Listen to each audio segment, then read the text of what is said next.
Today we're going to be doing my Doctor Who review for the episode BOOM, episode 3, series 1/14, and hopefully this review is a good one. You mean bread and butterflies? Oh yes, of course.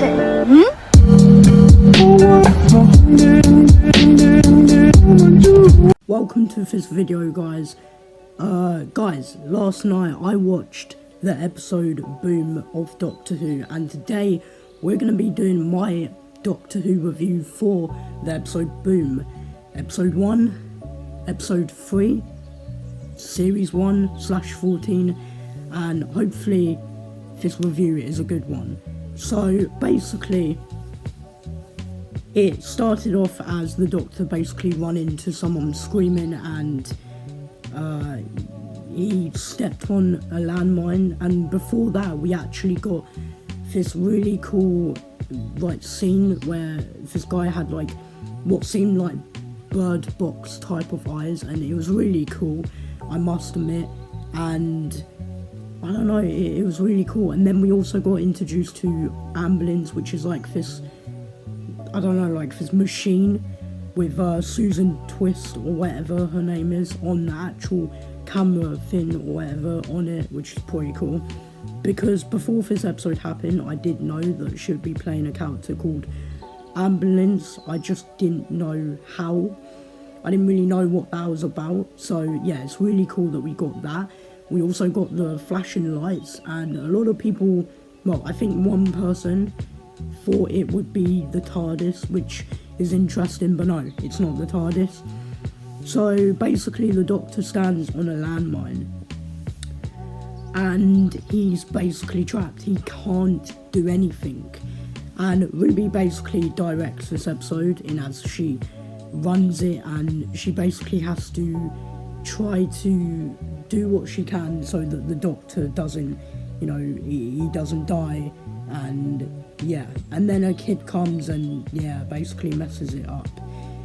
And I really liked this episode because it's got so much action. Oh, and also we got introduced to the new companion of Doctor Who, I forgot her name, but it's a brand new companion, and I guess we got her early, which is a bit odd because I don't know how she's the new companion, because in this story she was a completely different character.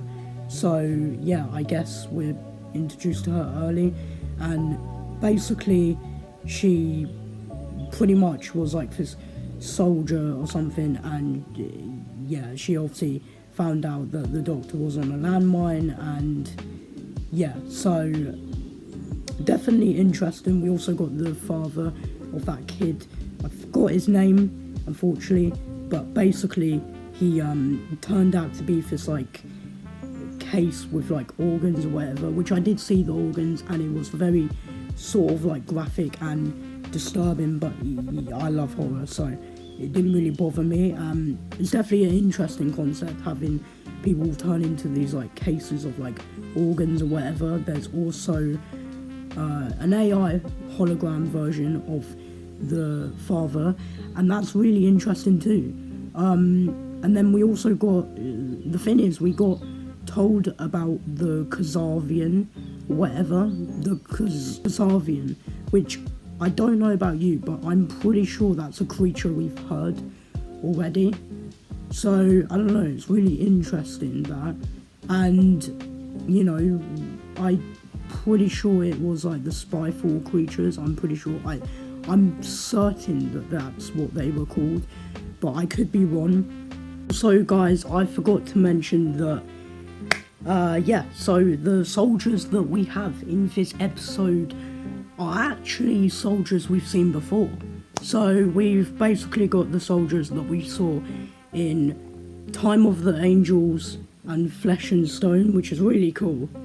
I like that reference. I don't know if it is a reference, but it's very much there, and it's really cool because I did find out online, YouTube, before the episode, which I don't know, it's just really cool. I love that. And then But yeah, that is really cool how we got the same soldiers from the Angel stories. That's really, really, really cool. So yeah, I thought I'd just mention that. So yeah, we basically got these myths about like creatures in the mist, fog, shadows, you know, all that good stuff. And it turns out no one, you know, there wasn't creatures, it was just them fighting, I don't know, fighting nothing, and they somehow end up dead from, I'd assume, the landmines. And then what's interesting is that we basically got to see Ruby's death. Well, not death, but sort of like a death. And let me just tell you, I was not expecting that. I was really feeling bad for her. I was really shocked. I think a lot of people would have been shocked, and I was shocked. It's interesting because I didn't think Ruby would die, and I don't know, she technically died, but she obviously came back to life. Thank God. Thank God.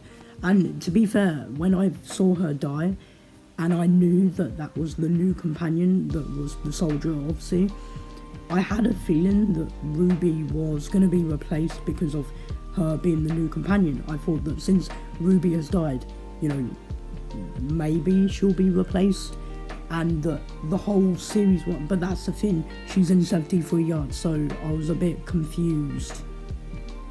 So yeah, we basically got that.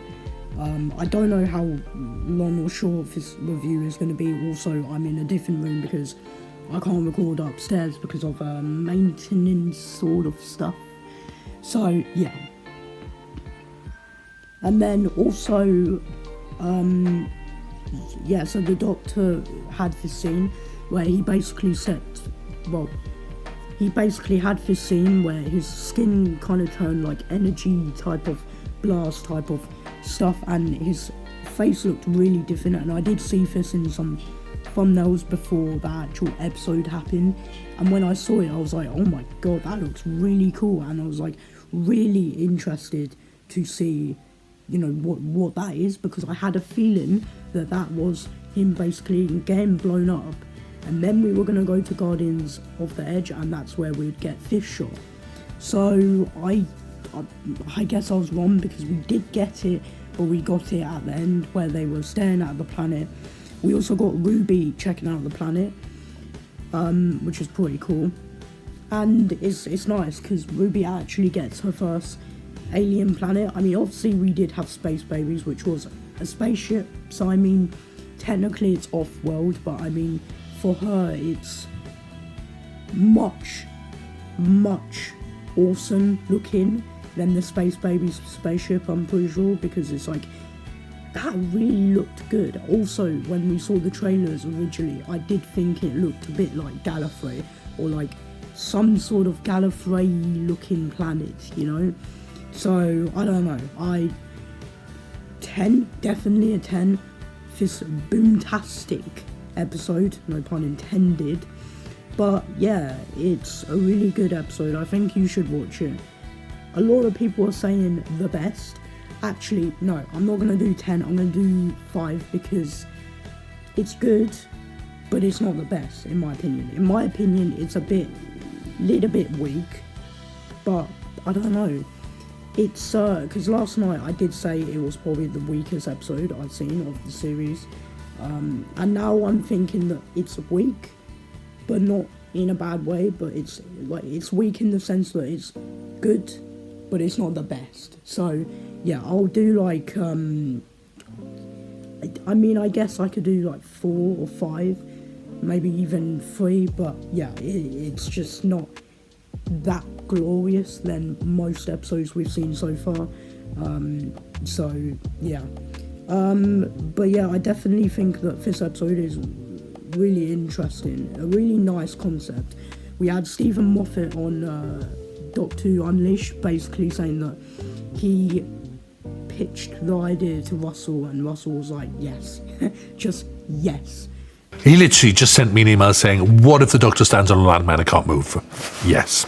I literally just went, yes. So, yeah, I really think that's really cool, and I'm happy they did this episode, because it is good. It is really good. It's one of those episodes that are good, but not the best, but really, really remembered for greatness, I guess. And then also 73 Yards, I'm really looking forward because next time trailer, spoilers, just saying, next time trailer we literally got Mrs. Flood, and I did see the preview clips, but yeah, so if you did enjoy my review of the episode Boom by Doctor Who, which I'm sorry if this is not too in-depth and also a short review, I do apologise how I do that a lot in my reviews of Doctor Who episodes, then subscribe, do the thing. Make sure you go to his channel, subscribe, and do that there. Make sure you have a legendary day. Can't wait for 73 Yards. The review might be interesting, but yeah. Anyway, bye guys.